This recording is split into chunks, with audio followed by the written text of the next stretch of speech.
2021 के पेपर का पूछा हुआ है। तो डिस्काउंट के क्वेश्चन को करने से पहले आपको थोड़ा बहुत बेसिक आना चाहिए। जैसे कि आपको पता होना चाहिए, अगर किसी वस्तु का MRP अगर 500 रुपया है और आपको वह बेच रहा है 400 रुपया में, तो हम आपसे पूछेंगे कि डिस्काउंट कितना मिला। तो 500 रुपया MRP है, 400 में बेच रहा है, इसका मतलब डिस्काउंट मिला है 100 रुपया का। तो यहाँ से अगर हम आपसे पूछे कि डिस्काउंट का फार्मूला क्या होता है, डिस्काउंट का फार्मूला, तो आप कहिएगा डिस्काउंट का मतलब MRP में से सेलिंग प्राइस घटा लीजिएगा तो आपका डिस्काउंट आ जाएगा। क्या, किस में से किसको? MRP में से आप सेलिंग प्राइस घटा लीजिएगा तो आपका क्या आ जाएगा? डिस्काउंट आ जाएगा। ठीक है, हम एक ही फार्मूला लिख रहे हैं, यहाँ से दो फार्मूला और आएगा। अगर हमको सिर्फ MRP चाहिए तो SP इधर आके माइनस हो जाए, प्लस हो जाएगा। अगर हमको SP चाहिए तो SP इधर आके क्या हो जाएगा? निगेटिव पॉजिटिव हो जाएगा, और डिस्काउंट उधर जाके क्या हो जाएगा? निगेटिव हो जाएगा। तो MRP माइनस हो जाएगा डिस्काउंट, कोई दिक्कत नहीं। अगर एक चीज़ और आपको, डिस्काउंट परसेंट जब भी अगर आपसे इसी में पूछे कि 500 MRP है, 400 में बेच रहा है, तो डिस्काउंट कितना का मिला? 100 का। लेकिन आपसे पूछेंगे कि बताइए डिस्काउंट कितना, डिस्काउंट परसेंट कितना? डिस्काउंट रुपया में तो 100, लेकिन परसेंट में कितना? तो डिस्काउंट 100 का मिला। लेकिन किस पर मिला? MRP कते पर? MRP यानी 500 गुने करते 100, यानी 0 कट जाएगा, तो डिस्काउंट करते 20। तो एक चीज़ आपको पता होना चाहिए, डिस्काउंट परसेंट आपको हमेशा MRP पर मिलता है। किस पर मिलता है? MRP पर। तो डिस्काउंट परसेंट बराबर हो जाएगा डिस्काउंट बटे MRP गुने 100। क्लियर है? अब क्वेश्चन पर हम आते हैं। इतना दूर ठीक है? अब क्वेश्चन समझिएगा।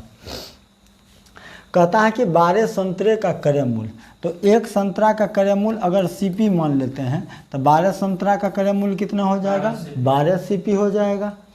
अब कहता है कि 9 संतरे के विक्रय मूल्य के बराबर है, तो एक संतरा का सेलिंग प्राइस अगर SP है तो 9 संतरा का सेलिंग प्राइस कितना हो जाएगा? 9 SP हो जाएगा।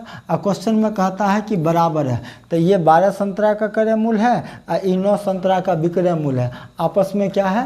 बराबर है, कोई दिक्कत नहीं।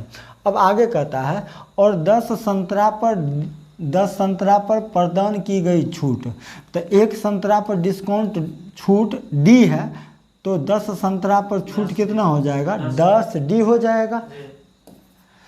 अब आगे कहता है 5 संतरे के लाभ के बराबर है, तो एक संतरा पर लाभ अगर P है, प्रॉफिट है P है, तो 5 संतरा पर लाभ कितना हो जाएगा?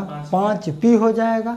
और इस पर भी क्या कहता है? लाभ के क्या है? बराबर है, तो बीच का चिन्ह क्या हो जाएगा? बराबर, कोई दिक्कत नहीं। तो इस डाटा से हम CP और SP का रेशियो लिख लेते हैं। तो पहले कट रहा है तो काट लेते हैं, 3 से कट रहा है, 3 चौका 12, 3 तिया 9।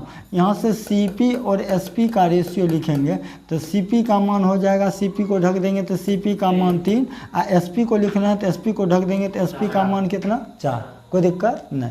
अब देख कर बताइए, ये 5 से कट रहा है, 5 दूना 10, 5 एकाएँ 5। यहाँ से डिस्काउंट और प्रॉफिट का रेशियो लिखेंगे, डिस्काउंट को लिखेंगे तो डिस्काउंट को ढक देंगे तो डिस्काउंट का मान करते 1, और प्रॉफिट को लिखना है तो प्रॉफिट को ढक देंगे तो प्रॉफिट का मान कितना हो जाएगा? 2। यहाँ तक ठीक है? अब यहाँ देख कर बताइए, ये जो 3 और 4 जो रेशियो दिया हुआ है, क्रय मूल्य और विक्रय मूल्य का रेशियो दिया हुआ है, इसका मतलब सामान 3 में खरीद के लाया और 4 में बेच रहा है, तो देख कर बताइए लाभ हो रहा है कि हानि हो रहा है? लाभ हो रहा है। कितना का लाभ हो रहा है? 1 का। लाभ जो हो रहा है अनुपात में कितना का? 1 का, कोई दिक्कत नहीं। अब यहाँ देख के बताइए, P का मतलब तो प्रॉफिट था, तो लाभ कितना का हो रहा है? 2 का। तो लाभ दोनों जगह एक ही चीज़ है, तो लाभ दोनों जगह क्या होना चाहिए? बराबर होना चाहिए। यहाँ लाभ कितना? 1, यहाँ लाभ करते 2। बराबर करने के लिए इस 1 को 2 बनाना है, 1 को 2 बना देंगे तो दोनों जगह बराबर हो जाएगा। तो इसको क्या करना पड़ेगा? इस रेशियो को हमको 2 से गुना करना पड़ेगा। क्यों 2 से गुना करना पड़ेगा? क्योंकि यहाँ लाभ 2 था तो यहाँ भी लाभ कितना होना चाहिए? 2, लेकिन था कितना? 1। 1 को 2 बनाएंगे तो कितने से गुना? 2 से। 3 दूना 4 दूना 8। देख कर बताइए यहाँ लाभ कितना हो गया और यहाँ भी लाभ करते 2, बराबर हो गया। तो आपसे पूछ रहा है कि बताइए छूट का प्रतिशत क्या होगा। तो अभी डिस्काउंट परसेंट बराबर क्या होता है? डिस्काउंट बटे MRP। तो डिस्काउंट कितना का है? 1 का। बटा MRP। अगर हमको MRP चाहिए तो क्या करना पड़ेगा, सेलिंग प्राइस इधर आके प्लस हो जाएगा, तो क्या हो जाएगा डिस्काउंट प्लस SP। क्या डिस्काउंट प्लस SP, मतलब डिस्काउंट में विक्रय मूल्य जोड़ देंगे तो क्या आ जाएगा, MRP आ जाएगा। डिस्काउंट देखिए कितना है, 1 का, उसमें क्या जोड़ना है, सेलिंग प्राइस जोड़ना है, तो सेलिंग प्राइस कितना है 8। तो एक चीज़ बताइए MRP कितना हो जाएगा, 9 हो जाएगा। तो 1/9 गुने कितना 100, तो 100/9 होता है 11.11%, 11.11%। तो आपसे पूछ रहा था डिस्काउंट कितना हो परसेंट होगा, तो डिस्काउंट कितना हो जाएगा 11.11%। क्लियर है। एक चीज़, एक क्वेश्चन और देख लेते हैं। कहता है किसी वस्तु के अंकित मूल्य और लागत मूल्य MRP और CP का रेशियो दिया हुआ है 5:4, और यदि वस्तु को बेचकर 12.5% लाभ है, कहते अर्जित लाभ कहते हैं 12.5%।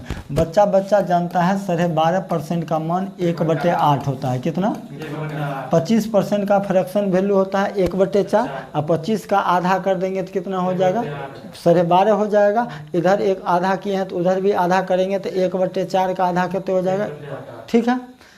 तो यहाँ से करें मूल्य कितना 8, और 1 का लाभ हो रहा है तो सेलिंग प्राइस कितना हो जाएगा 9। तो CP और SP का रेशियो लिखेंगे, तो CP कितना है 8, 1 का लाभ हो रहा है तो सेलिंग प्राइस कितना हो जाएगा 9। कोई दिक्कत नहीं। तो इसमें भी हमसे पूछा। अब एक चीज़ बताइए, यहाँ इस वाला क्वेश्चन में लाभ नहीं बराबर है, इस दोनों जगह क्या चीज़ है, यहाँ भी CP है यहाँ भी CP है, तो अभी दोनों जगह CP बराबर है तो मान भी तो बराबर होना चाहिए। तो मान को बराबर करने के लिए इसको कितना से गुना करना पड़ेगा, तो 2 से गुना, तो 5 दूना 4 दूना 8। कोई दिक्कत नहीं। तो हमसे पूछ रहा है कि डिस्काउंट परसेंट क्या होगा, तो डिस्काउंट परसेंट होता है डिस्काउंट। तो डिस्काउंट निकालने का तरीका बताए थे, MRP में से सेलिंग प्राइस घटा लीजिएगा, किस में से किसको, पिछला वाला क्वेश्चन में हम आपको बताए थे डिस्काउंट क्या होता है, MRP में से सेलिंग प्राइस घटा लेंगे तो क्या आ जाएगा डिस्काउंट। MRP कितना है 10, सेलिंग प्राइस कितना है 9। अब बताइए डिस्काउंट कितना मिल रहा है 1 का, अब बटा क्या हो जाएगा MRP। डिस्काउंट परसेंट बराबर होता है डिस्काउंट बटे MRP। तो MRP देख कर बताइए कितने हैं 10, अगुने कितना हो जाएगा 100। यहाँ से लाभ डिस्काउंट परसेंट आ जाएगा कितना परसेंट 10%। Option number D। उम्मीद करते हैं कॉन्सेप्ट क्लियर हो गया होगा। आज यहीं तक रखते हैं, तब तक के लिए धन्यवाद।